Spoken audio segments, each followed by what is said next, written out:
Happy Wednesday, everybody. It's me, David Brown, here to share this week's Design and Dialogue.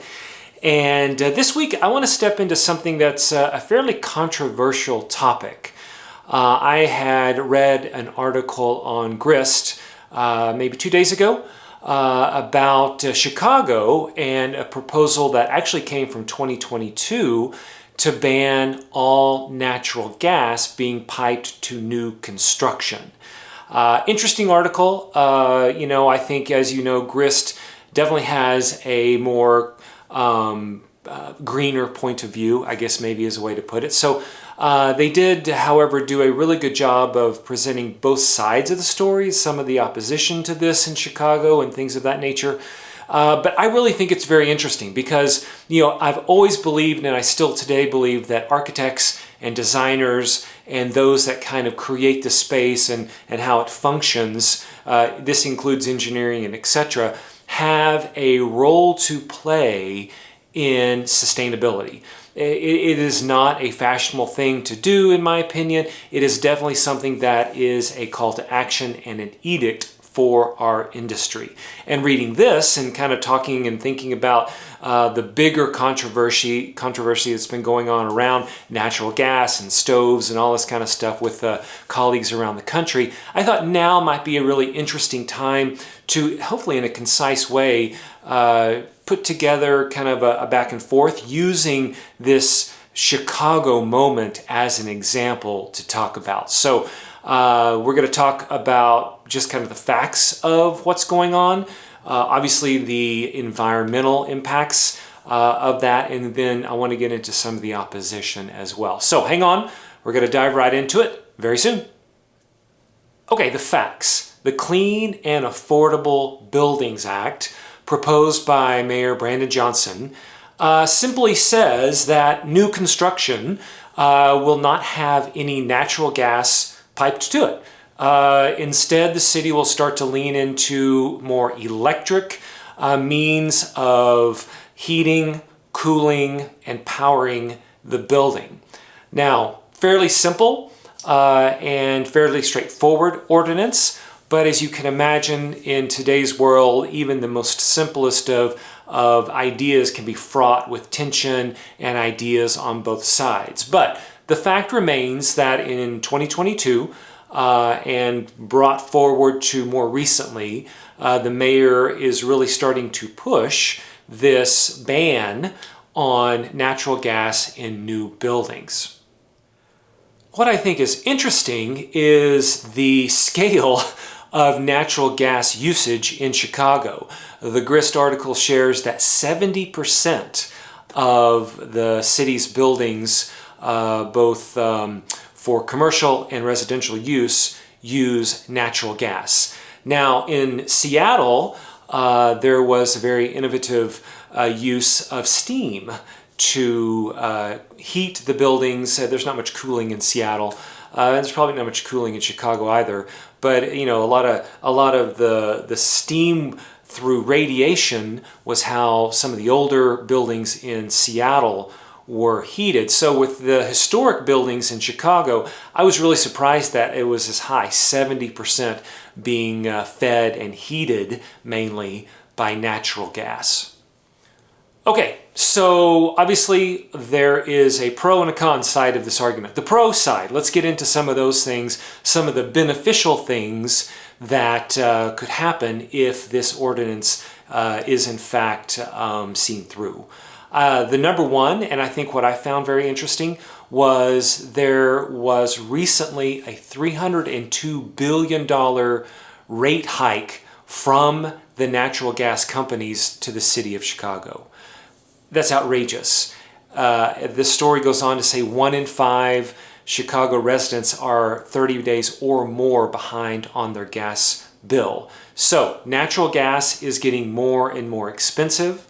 And I think we're starting to see that not just happen in the heating of buildings, but overall, the fossil fuels are starting to become more expensive. A lot of the more solar and green energy initiatives through the fits and starts that we've been doing to get these initiatives off the ground, are starting to come down in price. And so I think from a cost point of view, it could be very beneficial. Maybe more expensive to retrofit, maybe some older buildings, that's a different topic. But this is just new builds going forward. If you just simply don't pipe in the gas and choose an electric option, definitely I think that can bring that huge rate increase down that Chicago just realized. Obviously, the second benefit is cleaner air, not only outside in the bigger, larger environment, but also inside. Studies have proven that, it is basically exhaust that is being let go when you turn on your oven or your stove or anything in your home that uses natural gas, and you are breathing in that exhaust, for lack of a better word. So removing the gas from a building not only stops that building from being a huge exhaust pipe into the natural environment, but it stops your stove or your oven or whatever being a natural exhaust pipe into your home. Huge benefits for health. Okay, the opposition. And the opposition is as what you would think from some of the unions that support the natural gas piping and trade, and obviously the natural gas company there in Chicago. Both say that this will force people out of jobs, it'll be too expensive to make the change, some of the typical arguments that we've heard in the past. Now, the Grist article did not go into numbers about how expensive it would be. The gas company was either did not provide, I could not find anything about what the number would be, the cost to change things over, and the union wasn't really clear on how many jobs might be lost and things like that. But we can assume as intelligent people that there will be definitely lost jobs, right? If there's not gas pipes put into a building, there is no need for a union worker to put those in. So that is a challenge and something to think about. As for the cost of switching a building that's brand new over to gas where there's I'm not quite sure what that cost would be, but it could be there. I am not the smartest person in the room to be sure. I think overall, the major argument that is being made in the nation, and the Grist article did not really go into this, is personal freedoms. And is it a personal freedom to have natural gas heat your food or not? I don't know. I think if you choose to build a building that does not have natural gas, people can choose to use an electric stove. I don't see that very different than what we're seeing today. Or let's take, for example, buying an electric car versus a gasoline-powered car. You have a choice right now. Let's take that down to a smaller argument. Okay, this model of car does not have heated seats. I'm going to buy it because it fits my budget, or I like its color, and just forgo heated seats. Like, these options are there, and I personally don't feel like it's an affront to my personal freedom if a building is built without natural gas. However, equal time, it is definitely an argument being made. So there are some real costs, I think, and there is a risk too. Where does the electricity come from? What is that power system? How is it strained during a blizzard?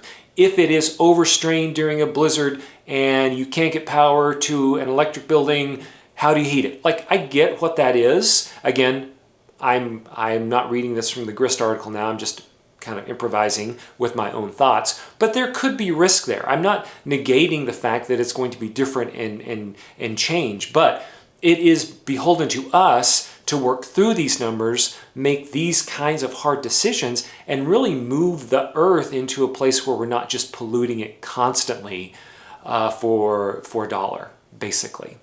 Again, opinion, not fact. So please bear with me there. I'm really curious to know, though, what you think and what you feel about this. What side of the fence do you land on? I think there is a bigger conversation which I'm interested in, which is it the onus of the designer, the engineer, the architect, what have you, to move things forward, to be clever, or maybe is it government's reason? Or do you feel that personal freedoms are the arc that cuts across everything and we must be beholden to those as Americans, regardless of the outcome? And maybe there's another way to change hearts and minds to create a greener planet. I mean, just a little light question for us here at the end. But I'd love to hear what your thoughts are. Let's start a conversation. Let's be civil. But I'm very curious because in these conversations back and forth is the answer. Okay, everybody, that's it for today. I really do appreciate your time. I really do appreciate your comments that you leave here on YouTube, and I also post this on LinkedIn. So keep them coming. And as always, have a great week, have a great weekend, and I will see you next week.